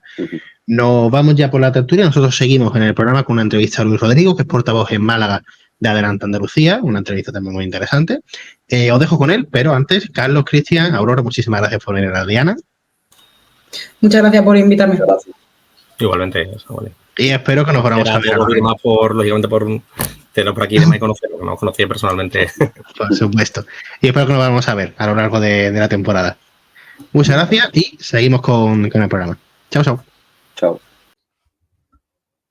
Pues seguimos con el programa y de hecho ya vamos a terminar porque para quien nos esté viendo esto por separado, esta entrevista a Luis forma parte de un programa más grande de la Diana, los 7 concretamente, en el que hablamos de todo lo que vamos a hablar ahora con Luis, vivienda y el presunto caso de corrupción de Juanma Moreno, que lo vamos a hablar en el resto del programa con otras entrevistas y un debate bastante interesante. Pero ahora sí que sí, Luis Rodrigo, portavoz en Málaga de Adelante Andalucía, bienvenido. Hola, muy buenas tardes. ¿Qué tal? Quería comentar, esto no te lo he dicho ni en el off, soy yo también muy buena gente. Quería comentar, no sé si has visto en Canal Sur una tertulia de esta mañana que os han puesto caldo. Ahí tengo aquí la pestaña abierta con un tuit de Néstor, sí, con la tertulia que ha habido, pero no lo he escuchado. No lo has escuchado. Justo abierto, pero sí he escuchado que no ha sentado muy bien, ¿no? Lo de la propuesta de declarar al rey persona non grata. Y aquí tenéis a Luis para los lectores de la Nueva Málaga, que es el dueño, el amigo humano de Mirlo, el protagonista de nuestra última crónica. Que lo estábamos comentando. De hecho, lo que pasa es que no va a salir en el plan. En la sillita no sale. Me la juego. Para Mirlo, Más coqueto él que nada. Sí. Bueno, yendo ya al contenido, hace cuestión de un par de semanas, Diario.es sacó una exclusiva en la que señalaba que la Junta de Andalucía estuvo durante 2 años, desde el 21 hasta el 23, contratando a dedo con el paraguas de, bueno, de toda maquinaria legal que se puso para hacer frente a la pandemia. Hizo contratos a dedo con las sanitarias privadas, además una persona que poco después intentó fichar por una sanitaria privada. Y desde vuestra formación, José Ignacio García ha señalado que este es el peor caso de corrupción desde los ERE en Andalucía. Quería pues, ampliar esa valoración, cómo lo veis, hasta dónde creéis que puede llegar y por qué es relevante, porque hay gente que no acaba de entender el por qué es un problema. A ver, respondiéndote lo último, ¿por qué es esto un problema? Pues porque estamos todo el mundo está muy preocupado con los impuestos, con la cantidad de dinero, ¿no?, que nos quitan al mes de nuestras nóminas, de la luz, de la compra, de lo que sea. Pero igual tendríamos que preocuparnos más de a dónde van esos impuestos. Y esto es un caso claro de a dónde están yendo, pues a los amiguitos del gobierno, de la Junta de Andalucía. ¿Por qué decimos que es un posible caso de corrupción? Porque aquí se está haciendo una trampita legal en la que al dividir estos contratos en partes muy pequeñas que se les van dando a las mismas empresas, no hay que dar ningún tipo de responsabilidad de por qué se están dando estos contratos a dedo en lugar de hacer un concurso público como debería de ser. Y claro, pues que alguien desde la Consejería de Salud esté cogiendo todo ese dinero que todos los meses nos quitan en forma de impuestos y diciendo, se lo voy a dar a mi colega de esta farmacéutica, de esta aseguradora, es un problema bastante grande porque es una forma de robarnos. Hablábamos antes de Canal Sur, del tema de la monarquía. Vamos a volver a este tema, pero para que no se olvide, quería preguntarte sobre esto. ¿Cómo veis las denuncias dentro de los profesionales de Canal Sur de que están directamente censurando, por ejemplo, reportajes sobre Juan Carlos I para imponer reportajes sobre la ETA? ¿Tenéis algo que comentar respecto a esto? Del presidente que venía a acabar con la censura del PSOE en Canal Sur. Bueno, yo creo que, a ver, tanto Adelante como yo personalmente estamos a favor de que existan medios de comunicación públicos y de que, pues eso, haya una tele autonómica. Creo que es fundamental para que tengamos también, pues, esa otra producción propia, autonómica, esa identidad que nos da también Canal Sur. La cuestión es que sean públicas significa que no pueden estar a cargo del gobierno de turno, sino que en realidad tienen que ser los empleados y las empleadas los que tomen las decisiones ahí dentro. Y bueno, sí, esto es un indicio más de que, desde luego, el gobierno actual del PP está marcando una línea editorial en la tele pública y eso no debería pasar. Igual que en el resto de sectores públicos, ya sea la sanidad, la educación, etcétera. La idea no es que estén de la mano del gobierno de turno, sino de que sean los propios empleados y empleadas los que tomen las decisiones de cómo se gestionan y de qué se hace con ellos. Precisamente te metí esta pregunta con calzador para esa última reflexión que vehiculase la siguiente pregunta, y es que lo público es público, como sabemos, pero no es del gobierno. ¿Crees que el gobierno popular en la Junta de Andalucía está haciendo una gestión partidista de los servicios públicos y lo está deteriorando por un discurso político, para justificar un discurso político? Hombre, sí. Es cierto que, por una vez, voy a romper una lanza a favor del PP, porque cada vez que vengo aquí digo muchas cosas en contra del PP y del gobierno de Juanma Moreno. Creo que es una práctica que viene ya de recorrido en Andalucía, en el sentido de, esto no lo ha empezado el PP. Luis Rodrigo defiende a Juanma Moreno. No.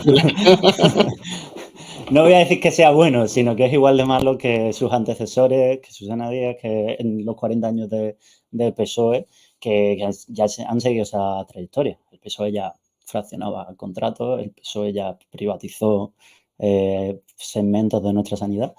Y sí, desde luego, creo que es una práctica que tanto PP como PSOE usan mucho. Por un lado, el usar el sector público y el empleo público como una forma de ganar votos, de crear estas redes clientelares, ¿no? O sea, de tener a un sector de la población contenta dándole un puesto en ocasiones, sobre todo lo vemos más igual en ayuntamientos y demás, todos los puestos a dedo. Y por otro lado, claro, el deteriorar los sectores públicos, tanto las empresas públicas como lo que es propiamente el sector público, deteriorarlo para justificar así su desmantelamiento. Que son cosas que en realidad, si te detienes a pensarlo, se desmonta por sí mismo. O sea, ¿por qué no va a funcionar el sector público simplemente porque es público?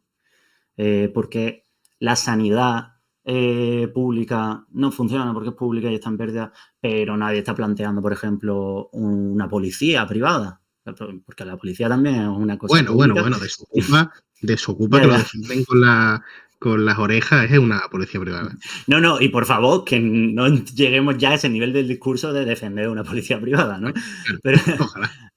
a lo que me refiero es de que una empresa privada puede funcionar muy bien o puede funcionar muy mal dependiendo de cómo se gestione, pero está claro que el propósito es que esos beneficios vayan a los dueños de la empresa. Y lo mismo pasa con una empresa pública. Una empresa pública puede funcionar muy bien o muy mal, depende de cómo se gestione, con la diferencia de que esos beneficios, en vez de ir a unos poquitos, van a ir a toda la población.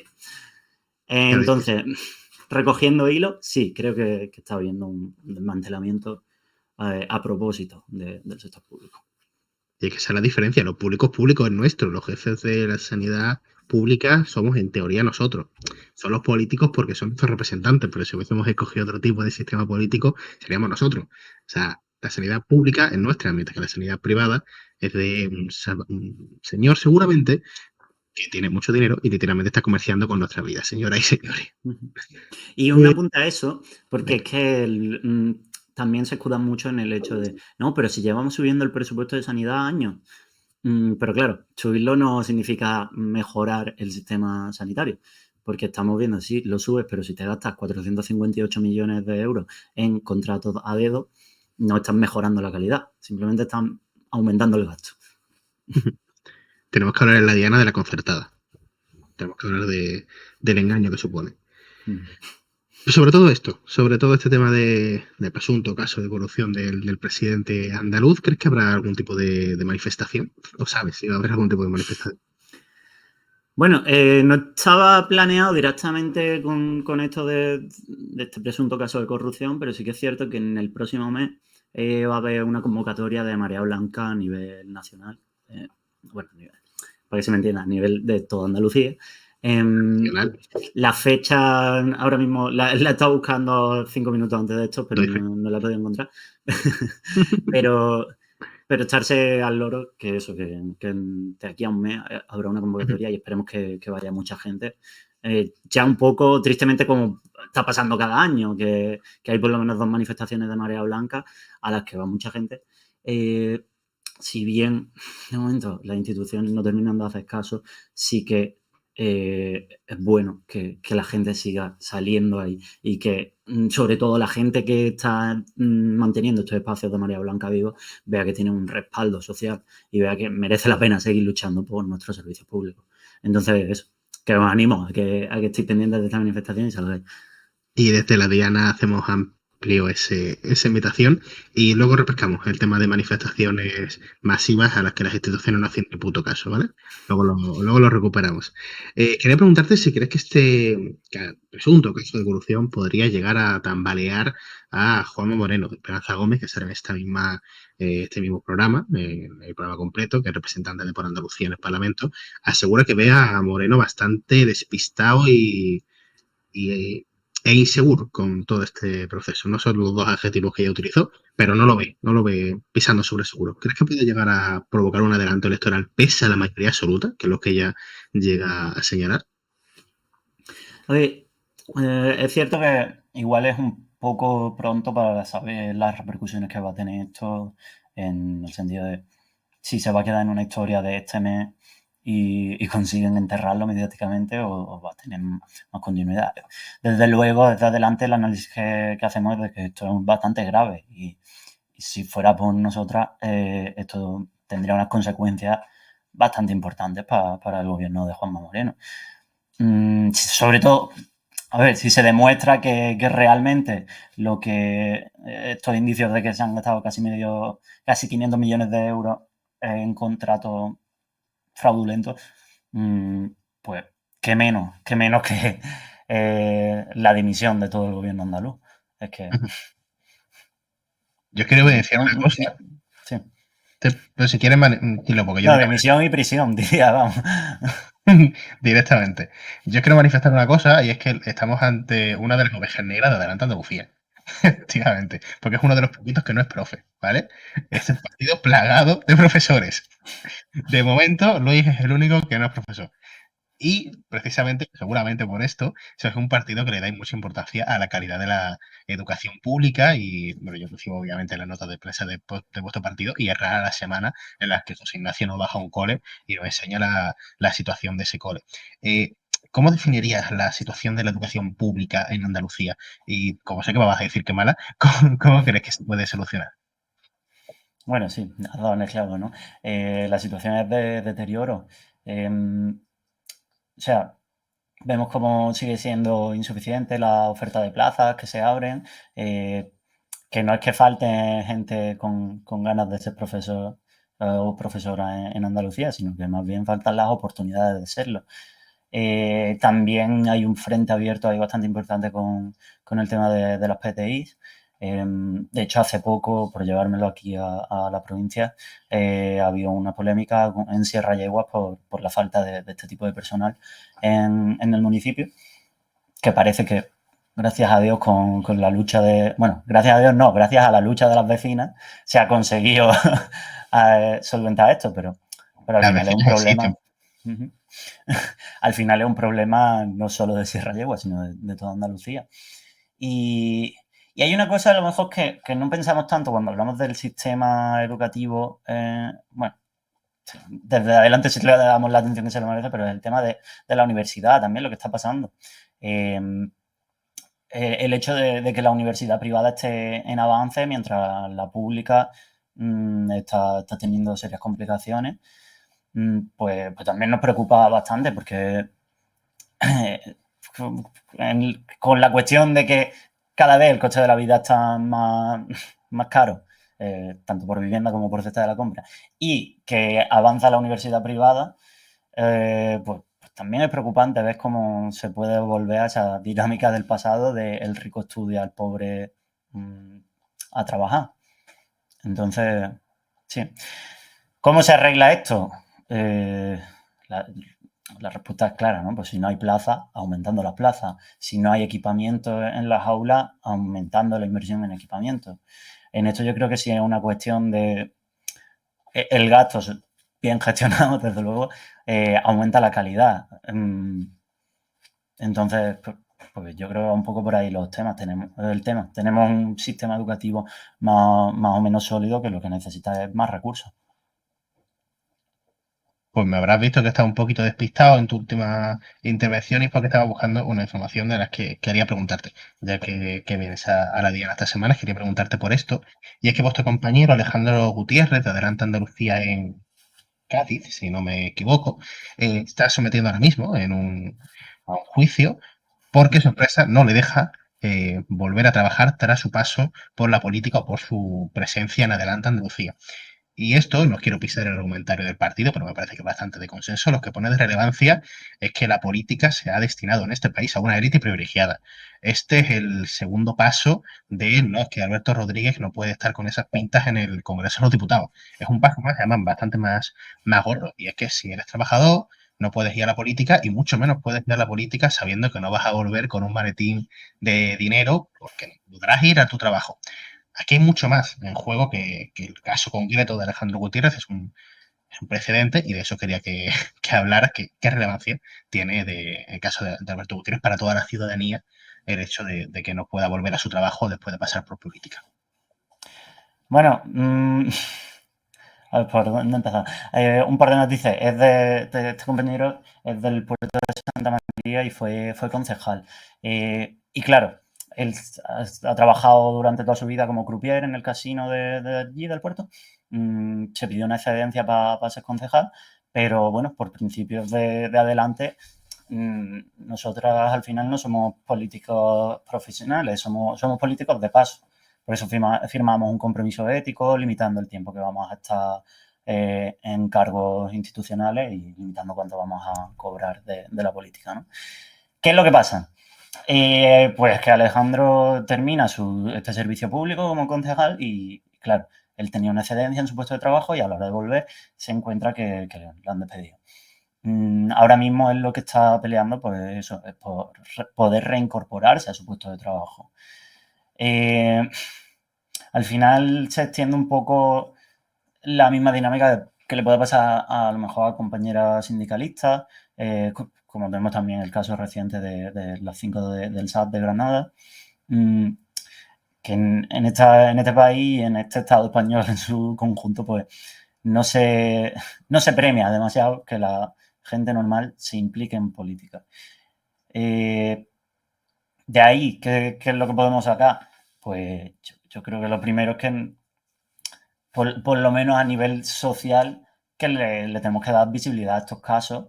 Ya pasó con el tema también eso de las 5 del SAT de Granada, que al final la gente se vuelca bastante por, ¿cómo lo digo? Por lo irritante de la cuestión, ¿no? Porque no es ya alguien que esté entrando en política por sacarse el carguito, los privilegios y mucho dinero, sino que a la gente que está siendo honesta se la está castigando. Es como casi que el sistema te fuerza a corromperte, ¿no? Es lo que va haciendo este paso por política. Y entonces, desde luego, es muy preocupante. No sé, la dinámica que vamos a seguir, por supuesto, es luchar desde adelante cada una de estas cosas. Animo también a la gente más allá de adelante que esté pendiente de estos casos de represión y los combata. Y seguir pidiéndole al resto de formaciones políticas este tipo de honestidad. Ya en las elecciones pasadas yo le hice un poco este llamamiento abierto al resto de formaciones políticas. Firmad un compromiso ético, no cuesta nada. Si os preocupa la ciudadanía, firmadlo. Pero parece que es una práctica que... Quizá hay algún ayuntamiento que ya debería estar más que fuera, si hubiese firmado. Sí, más o menos casi que después de la transición debería de haber salido del ayuntamiento, ¿no? Por respeto a la democracia. Haber entrado directamente. Pero claro, luego nos sorprende que políticos acaben en la consultora de Pepe Blanco, ¿no? Que no lo estoy justificando para nada, pero lo que estoy diciendo es que es un poco como está hecho ahora mismo la política en este estado.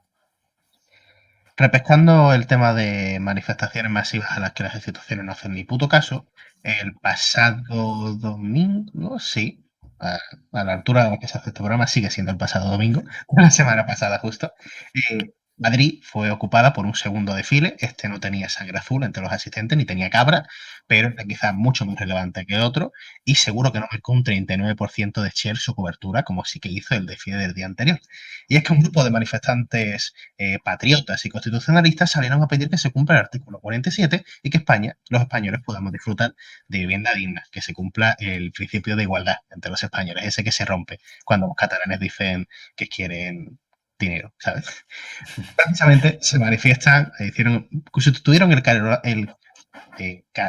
voy a decir mal, así que no lo voy a decir, que hicieron un llaverorazo, ¿vale? Que movieron las llaves y exigieron a las instituciones medidas con referencia a la vivienda. Y aparte de preguntarte qué crees que hay que hacer con respecto a la vivienda, quiero preguntarte también por los que al día siguiente corrió Pedro Sánchez a decir en un foro de Prisa, algo que ya había ofrecido hace una semana, pero bueno, y era que vamos a dar un bono alquiler joven aquí para pagar 250 euros de alquiler. ¿Cómo veis? Desde Adelante Andalucía esta propuesta. ¿Cómo creéis que se soluciona el tema de la vivienda? ¿Y qué creéis que deben hacer las instituciones, tanto nacionales como estatales?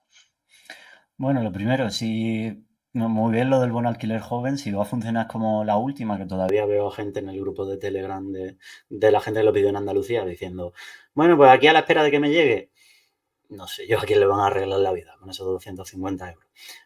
No, me parecen medidas insuficientes. Y ahora que le he pegado el tiro al PSOE, recuérdame las anteriores preguntas. O sea, ¿Cómo vemos la situación de la vivienda, no? Sí, esa era la primera pregunta, que estoy buscándote el dato por si acaso he pifiado un dato en la pregunta, pero sí, te la primera pregunta. En cuanto a soluciones, aquí pues hay dos vías. Por un lado está la de las instituciones, aunque estamos viendo que mayoritariamente no hay una solución institucional clara. Hay dos bloques mayoritarios que son el de la derecha, con PP Vox y sus alianzas, que lo que dicen es más suelo, liberalizar más suelo, hacer más casas privadas. Sabemos, la gente que está sufriendo esto de la vivienda, que eso no es la solución, porque se sigue construyendo vivienda, pero los precios siguen yendo hacia arriba. La respuesta de la socialdemocracia, es decir, PSOE, Sumar y socias, es la de tratar de regular de una manera tibia, rebajándole los impuestos a los caseros, poniendo parches temporales, diciendo que van a construir más vivienda pública, pero haciendo poco énfasis en ello, ¿no? Y un medio camino entre vamos a intentar hacerle la vida mejor al inquilino, pero sin realmente despertar al dragón, ¿no? Que es todo el sector de la especulación inmobiliaria. Después de eso, en las instituciones, por desgracia, un poquito menos representados, desde luego a nivel estatal y en muchos territorios, está un tercer bloque, en el que yo nos meto a nosotros como adelante, en el que metería al resto de fuerzas soberanistas y de izquierdas del Estado, que tenemos un compromiso claro con parar con la especulación. Entonces, ¿qué es la solución que vemos institucionalmente?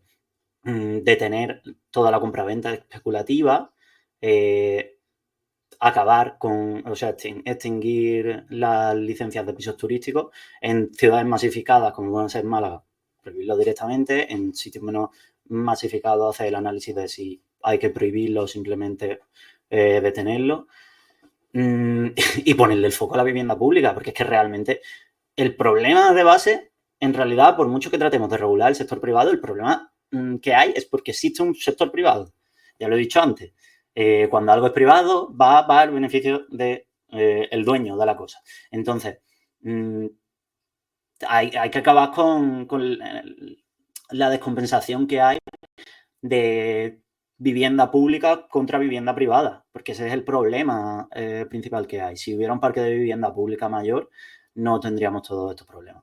Mientras tanto, mientras se construyen esas casas, evidentemente hay que ponerse al 100% del lado de las inquilinas y de esa gente que está buscando comprar una vivienda. Y eso pasa también por prohibir los desahucios, que era una cosa que se me ha olvidado. No puede seguir habiendo desahucios mientras estemos viviendo una crisis de vivienda como la que se vive. Ahora, es que este tema da para ahora, pero desde las calles, yo creo que movimientos como el de este domingo en Madrid o como el que va a haber el 9 de noviembre en Málaga son un buen primer paso, son necesarios, el salir a la calle y asustar a los gobernantes y asustar no solo a los gobernantes, sino a todos esos fondos de inversión y a todos esos también pequeños propietarios que están... A los verdaderos gobernantes. Exactamente. Eso está muy bien para asustarlo. La organización en los barrios está muy bien. El seguir difundiendo esto y construir un relato que pueda desmontar todo el tema de que si los inquis ocupan, que si es que la gente no quiere trabajar, construir un relato alternativo. Y me parece también muy interesante lo que se está planteando ya desde algunas voces en el movimiento en Madrid y también se ha escuchado aquí en Málaga un poco, de una huelga de alquileres. Es que parece que ya nos da alergia la palabra huelga y más cuando es con algo tan raro, ¿no? Como los alquileres, que puede tener unas consecuencias tan peligrosas, pero es que hecho de atacar al sistema de raíz, porque si le cortas el flujo de dinero a todo este sector privado, igual se plantean que se están pasando. Entonces, pues eso, instituciones, trabajo en la calle, hay opciones. Ahora te pregunto por eso, porque además lo tenía guionizado, pero simplemente por ir un poquito más atrás en tu pregunta, en tu respuesta. Escuchándote, me he acordado de un primer debate que vi hace años, creo que hace como 7 años por ahí. Estaba todavía Teresa Rodríguez como candidata y me acuerdo que me encantó Teresa Rodríguez en aquel debate porque le dio tanto a izquierda como a derecha y eso es una cosa que hacéis mucho vosotros. Pero, ¿no creéis que en ese tercer bloque de las fuerzas soberanistas, donde no están solo todas las formaciones soberanistas, porque hay alguna que no entraría ahí, ejem, que me gusta a mí mucho darle últimamente años por Cataluña, se me nota. ¿Crees que hay alguna formación de carácter estatal que está en ese bloque porque quizás su discurso sea un poco más radical? Y no voy tampoco a ocultar la pregunta. ¿Crees que Podemos estar en ese bloque o no? Es una pregunta complicada, ¿eh? Sinceramente, en este momento diría que no. Creo que tienen que demostrar. No soy yo el que dé los carnets para ese tercer bloque, pero está claro que vienen de un recorrido, vienen de sentarse en ministerios, vienen de haber estado ya ahí y yo puedo entender que gobernar con el PSOE es complicado, pero lo que no puedo entender es gobernar con el PSOE. Entonces, claro, creo que es una cuestión un poco de recorrido. Desde luego, ahora mismo, mi opinión personal es que siguen estando en el bloque de si hay que elegir entre doblar la cabeza para las inquilinas o para la patronal, van a seguir siendo hacia la patronal, ¿sabes? Entonces, pues... Ahí queda dicho, ahí queda dicho. Recupero lo de la huelga de alquileres, que no significa más que dejar de pagar los alquileres. Yo no vivo de alquiler, yo vivo en casa de mami, así que yo de eso no me voy a posicionar por respeto quizá a lo que sí que viviese de alquiler. ¿Eso es realmente una solución? Porque quizá pueda dejar a todo el país en la calle, más que solucionar algo. ¿Crees que podría significar algo que sería un punto de ruptura o que tiene más riesgos de los beneficios que puede llegar a tener? Hombre, yo creo que es como cualquier huelga. Si la secundan una de cada 100 personas, será un fiasco y esas personas serán despedidas. Y en este caso, pues, esas personas serán expulsadas de su casa.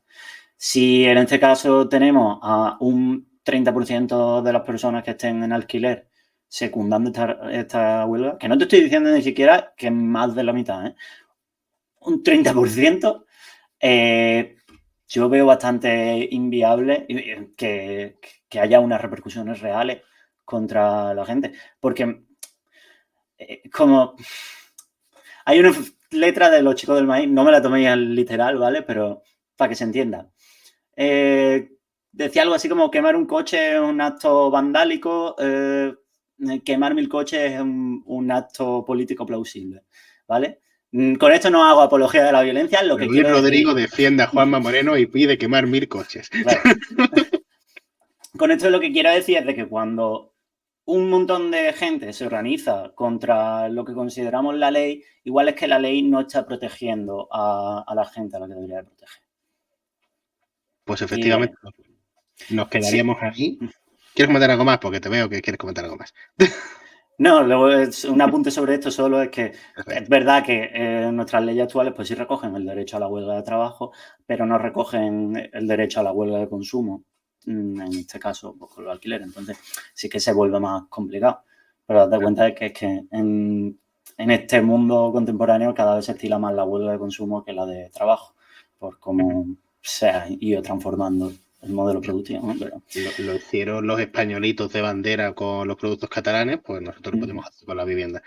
Se acabaría la entrevista aquí, pero ya sabes que está esa pregunta trampa. Para ti ya no es trampa, porque ya has venido esta temporada, ya te la conoces, pero te voy a volver a pillar con los calzones quitados seguramente. Ay, no, ay, no. Fue la primera vez que hemos tenido que hacer corte en esta entrevista. ¿Qué temas nos pides que toquemos? En este caso, tu segunda pregunta. Ay, vale, esta vez voy a ser más rápido. Venga. Pero me cuesta mucho. Vale, ya que hemos estado hablando de educación, quizás sería interesante que hablase un poquito de lo que es la privatización de la educación. Pues le podéis poner el foco si queréis en lo que es el FP y demás. También hay tela para cortar con la universidad privada. Pero creo que es un tema que merece la pena sacar a flote. Es verdad que lo hemos tocado de aquella manera en entrevistas a lo largo de la temporada, de las 2 temporadas, pero nunca hemos puesto el foco en la educación privada y te cojo la palabra. Rodrigo, gracias por venir a la Diana, un placer. Muchas gracias, un placer, como siempre. Y nosotros no solo acabamos la entrevista, también acabamos el programa, que ha sido un pelín largo. Muchas gracias a todos por haber estado ahí y nos vemos la semana que viene. Chao, chao.